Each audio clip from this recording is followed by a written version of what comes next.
So for today's video mga ka-sweetie, nandito ako nag-aabang sa tabi ng daan ng alakad ko kasi meron siyang squash ngayon. So from school, direct na siya sa squash kaya inaantay ko siya dito sa tabi ng daan. Kaya mga ka-sweetie yung gamit sa likod. Mas malaki pa yung bag isa sa likod ko.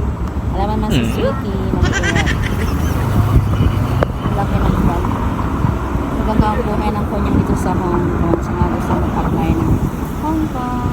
So ayan, subukan niya na rin dito sa Hong Kong. At syempre, nararanahan niya rin yung ganito.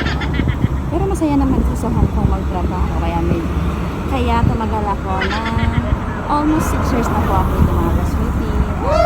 Soon for good na si sweetie. So ayan, masasabi ko dito sa Hong Kong, sa taga-trabaho ko ng almost 6 years, masaya pero medyo may kunting hirap at swerte ako po ang mabait na amo kaya tumagal po ako. Sa mga gusto pong mag-apply dito, ayan, tuloy nyo lang yung pag-a-apply at safe po dito magkaroon ka ng trabaho sa Hong Kong kasi may patos dito na pantay-pantay. So ayan lang po mga ka-sweetie, thank you for watching.